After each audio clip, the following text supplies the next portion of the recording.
रमेश, बहुत स्वागत है आपका। अब 19,800 के ऊपर तो लौट आया है निफ्टी, और जो आपने बार-बार बहुत एक थोड़ा उसमें भरोसा दिखता था कि 19,500 के नीचे तो नहीं, चला जाएगा तो बाज़ार की बात है, लेकिन बार-बार आपने कहा कि 19,500 के नीचे लगता नहीं है। तो वैसा तो हुआ कि 19,500 के आस-पास जाकर के फिर पलटा है। अब 19,800 पर है निफ्टी, तो क्या ये माना जाए कि अब 20,000 दूर नहीं है, या 20,000 दूर है अभी? जी नमस्कार। देखिए, मुझे 20,000 में ज़्यादा इंटरेस्ट है ही नहीं। पहली चीज़ तो ये कि एक जिसको बोलते हैं ना फूँक-फूँक के कदम रखना। तो मार्केट वैसा है, इसलिए हम one step at a time ले रहे हैं, एक डायरेक्शन लेने की कोशिश कर रहे हैं कि जब तक एक पार्ट सही रहता है, हो सकता है अगला पार्ट भी सही हो जाए। तो अभी वो स्टेप्स ठीक आ रहे हैं। अगर स्टेप्स ठीक आते हैं, इसके 2 फ़ायदे हैं। एक तो कॉन्फिडेंस आता है और दूसरा ऐसा लगता है कि हम आगे भी इसको एक बेटर डायरेक्शन में कन्वर्ट कर सकेंगे मार्केट के लिए। तो अभी तक मुझे लग रहा है कि ठीक-ठाक चल रहा है और ये स्ट्रक्चर में होगा यही जो अभी तक मुझे लग रहा है कि नया हाई बनेगा, ऐसा होना चाहिए। देखिए थियोरेटिकली क्या होता है ऐसे रिटर्न में, प्रीवियस हाई टेस्ट होता है। लेकिन फॉर सम रीज़न मुझे अभी लगता है कि कहानी अभी खत्म नहीं हुई है।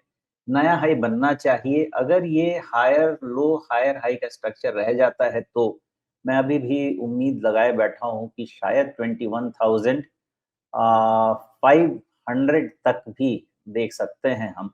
ये स्ट्रक्चर प्लेस में है। बैंक का बहुत साथ नहीं है। बैंक में मैक्सिमम अभी उम्मीद यही कर रहा हूँ कि प्रीवियस हाई टच होगा। उसके बाद कुछ रॉकेट लग गया एचडीएफसी बैंक के रिजल्ट के बाद तो बात अलग है। तो एचडीएफसी बैंक का रिजल्ट, कोटक बैंक का रिजल्ट ये सब हमारे लिए थोड़ा ज़्यादा ज़रूरी हो जाएगा इस बार।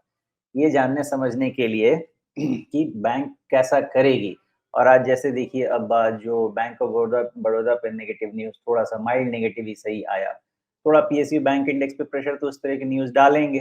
तो अगर रिजल्ट में कोई नेगेटिव निकल के नहीं आता है in terms of margin pressure, NIMS पे प्रेशर या एनपीएज़ पे प्रेशर या प्रोविज़निंग कवरेज रेशियो पे कोई स्ट्रेस नहीं आता है, तो मुझे लगता है बैंक भी धीरे-धीरे ठीक हो जाएँगे यहाँ से जाने के बाद। और जैसे एक समय हुआ था कि निफ्टी ने लीड लिया था with the help of IT index और फिर उसके बाद पुल हुआ था with the help of Nifty bank, वही इस बार भी हो, ऐसा होने का चांसेस है। लेकिन फिंगर्स क्रॉस्ड एक ही चीज़ ध्यान रखते हैं कि निफ्टी का जो लो बन गया, वो लो बन गया व्हिच इज़ 19,333। लेकिन ध्यान रखने वाली बात ये है कि हमें अब निफ्टी 19,400 के नीचे क्लोज़ नहीं चाहिए। मैक्रो इकोनॉमिक सिचुएशन जैसे हैं, नोन है, जियोपॉलिटिकल टेंशन का कोई जवाब नहीं है हमारे पास। अदरवाइज़ बाकी यहाँ से बहुत ज़्यादा तकलीफ नहीं है। ऊपर में 20,000 तक तो हो जाएगा निफ्टी, उसके ऊपर भी होना चाहिए लेकिन पहला स्टेप हम 20,000 तक ही लेंगे और उसी हिसाब से निफ्टी बैंक का भी प्रीवियस हाई का स्टेप लेंगे और तब तक लेंगे जब तक 43,700 वाला लो जो है या 43,500 वाला जो लो है, वो टूट नहीं जाता है। ओवरऑल इसका कंक्लूज़न यही निकालते हैं कि मार्केट अभी ठीक है, बाय डिप्स का मार्केट है, टीसीएस आज से शुरुआत करेगा रिज़ल्ट का, देखते हैं फिर क्या होता है। जी।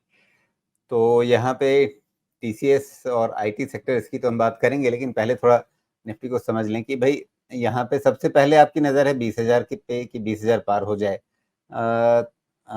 हालाँकि शुरुआत में आपने कहा कि 20,000 को आप उतना नहीं देख रहे हैं, तो फिर 21,500 अगर वो टारगेट बनता है, तो उसके बीच में कुछ तो बड़े ऐसे पड़ाव होंगे ना, जिन पर आपकी नज़र रहेगी कि अच्छा, अगर ये पार हो जाता है तो इसका मतलब है कि हम सही दिशा में जा रहे हैं।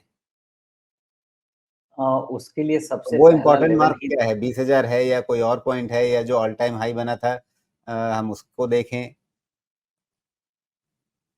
नहीं, इसके लिए सबसे पहला जो अपना हमारा स्टॉप है ना, वो 20,000 भी एक्चुअली नहीं है, वो मैं साइकोलॉजिकली ले रहा हूँ, एक्चुअली है 19,950। देखिए क्या-क्या होगा मेरे हिसाब से 19,950 के ऊपर अगर निफ्टी क्लोज़ हो गई ना एक बार, तो इसका मतलब है कि ये बहुत ही अच्छा बॉटम बन गया 19,300 वाला और ये बाय डिप्स का मार्केट ऑलमोस्ट हर थियरी से कंफर्म हो जाएगा। और उसके बाद अगर ये मार्केट चल के 20,000 के ऊपर बंद देता है, 9950 के बाद फिर 20,000 के ऊपर बंद देता है, तो पहला जो आप इसमें इम्पोर्टेंट डेस्टिनेशन होगा हमारे लिए, पड़ाव जो होगा हमारे लिए, वो होगा 20,800। वहाँ पे जाके फ्रेश इवैल्यूएशन लगेगा कि वहाँ से रिटर्न होगा या वहाँ से भी निकल जाएगा, बिकॉज़ 21,000 के पहले में थोड़ी हलचल होनी चाहिए।